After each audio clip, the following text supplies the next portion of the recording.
So I want to take a little bit of time with you today to talk about what it is that I do, how I kind of came into the CISO role, what's relevant for me as a CISO at a startup with a small team, and then how Normalyze has helped me start to make major progress towards my overall vision.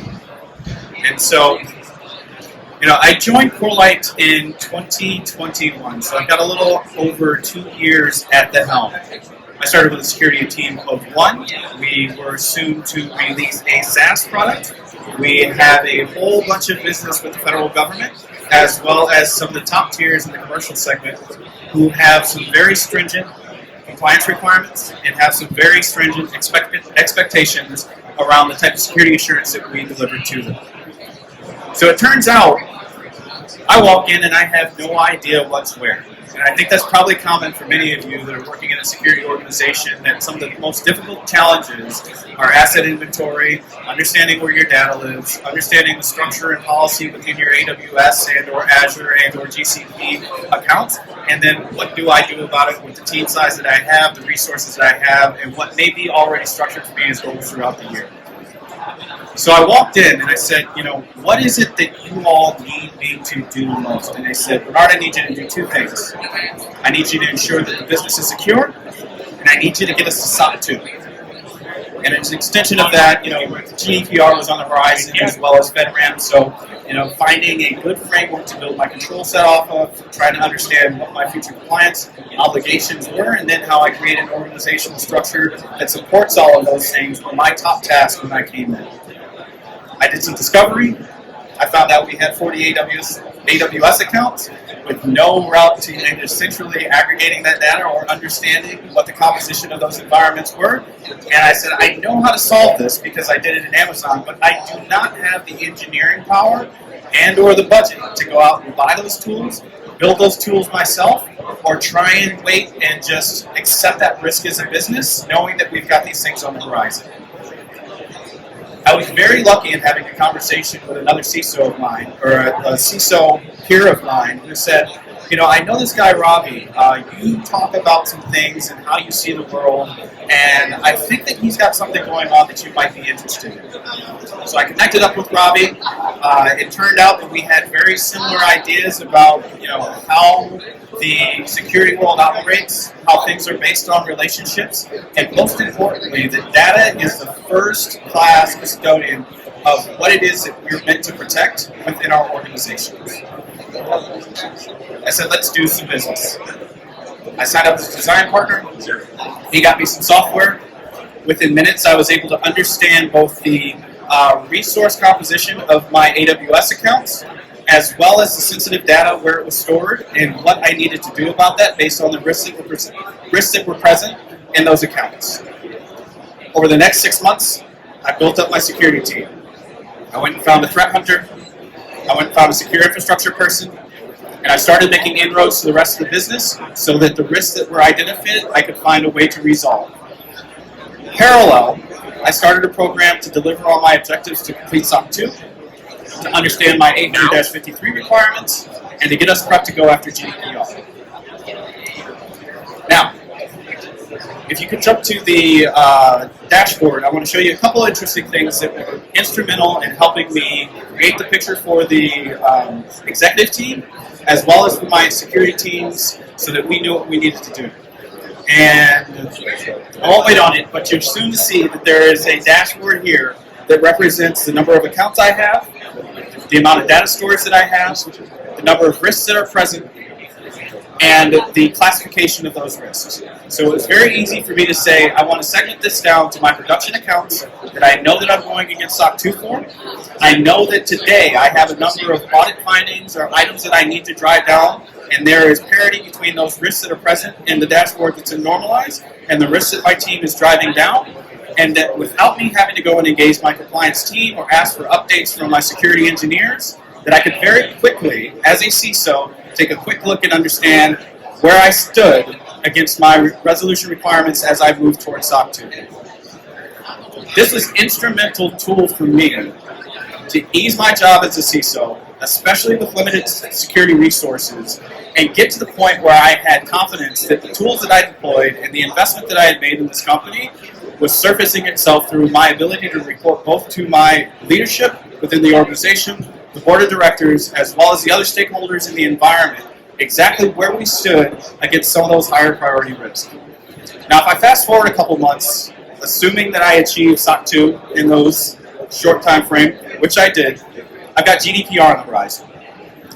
Now, if you've ever gone after a GDPR attestation, the most difficult thing is understanding exactly how much sensitive data you hold within your accounts that are tied to production, and how much of that data you may have to go interact with when it comes time to go do a data deletion request or you have some other compliance requirement. And the impact of not doing those things is material. I think the fine is, 4% of overall revenue, up to like $10 or $15 million if you're found to be in violation of GDPR. That is an extinction level event for a company of my size. So to be able to say that not only do we satisfy the requirements for GDPR, but we can have confidence that the controls that we're implementing are the proper controls and the processes that we've implemented to serve those data deletion requests, and that we are able to verify on the other end exactly which data sets, data stores, and have the scanning behind it to ensure that that data is gone. Again, instrumental in my ability to satisfy both the requirement as well as provide assurance to my board of directors and to my executive teams that we are doing the right things. Now, if I step back a bit and get away from the compliance requirements and kind of the organizational model around how I built the security program to satisfy these couple things, let's talk about what it is that we do as security practitioners. We've got adversaries on one side, we've got a business on the other side, somewhere in the middle are controls, and spread throughout that entire vast space of what we have in our organizations is smattered data that is relevant both to the continuing operations of our business as well as high value to an adversary. There's a lot of talk about, do I protect the endpoint? Do I protect identities? Do I look at the network and build my controls there? And at the end of the day, none of that really matters unless it is in front of data that you have and hold as true, near and dear to the heart and the operation of the company, or that has impact to your customers. The ability for me to light up this tool, go into my data storage, understand exactly where my most impactful data sat, and ensure that my control and my security initiatives focused on that first, allowed me to take the limited resources that I had at the beginning and prioritize them properly. You know, it's one thing to say, I need to improve my security posture within AWS. It's a different thing to say, I need to improve my security posture to the standard of this level against these 3 VPCs in this account, and then my security team can go move on to the most relevant threats in the other environments. Being able to link the data back to the resources, back to the risk, and then to the overall business operational value of those things, again, completely instrumental to me being able to prioritize the resources of my team in a way that was meaningful to the business, show results, and shape my program to the future success of security. I think about my role as less, that of a defender, more of that as a business enabler. If I think about what is it that the business needs to go do or wants to go do, or I think about it in the way that can I provide assurance to the business that the decisions that we're making, that the investments that we're making in either R&D spend or product decisions or environmental decisions are the right ones to achieve the objectives that we have set forth, what's the best way that I can do that? Again, wholly understanding where the data that supports those initiatives sits, and that my posture around that data is to the level that the business expects to be, that expects to have validated through the reporting that I do, the presentations I give to the board. There's no better way to do that than what I've been able to achieve through this system. So I saved the slide because I didn't want to bore you with eye chart. But if I think about the future strategy of my security organization, I see the world in 2 ways. There's a structural component to my organizations. There's a situational component to my organization. Structural component includes things like the risks, the identities, the assets, the underlying resources that exist in my environment, and I need to have a good idea of what that looks like at all times so that I can ensure that the transition between and outside to the internal environments or my employees to those internal environments is bound by policy and that state is reflected accurately as long as I'm reporting on it. On the other side of the house is the situational side. This is where we engage the SOC. This is why we do real-time monitoring. This is why we build alerts. This is why we do analytics and pump money into data science and everything else. To understand what the flow of data and what the flow of network transition, what the attacker may be present, all of those things. Normalyze, without knowing so, has helped me achieve a bit of both. So this tool as it exists today is fully representative of the structure of my organization, particularly with respect to my AWS accounts, and some of the things that they've released in this 2.0 version, which I'm sure they'll be happy to give you a demo about after this talk is over, is really focused on giving you insight into that situational side. As a CISO, I can say that this is the primary tool that we're using today to verify and validate the state of security within our cloud accounts. I'd be remiss not to explain one last thing, which is extremely valuable to us. So the question that's present is, how are we interacting and engaging with the other parts of the business? Today, we have a federated security model in which engineering and or my other business units are responsible for their own applications, they're responsible for their own workflows, and I push down requirements. I'm also in a position where I am the one that helps to identify the risk, that helps to build the controls and the mechanics around how they discover those risks, and ensure that they are doing their jobs in remediation.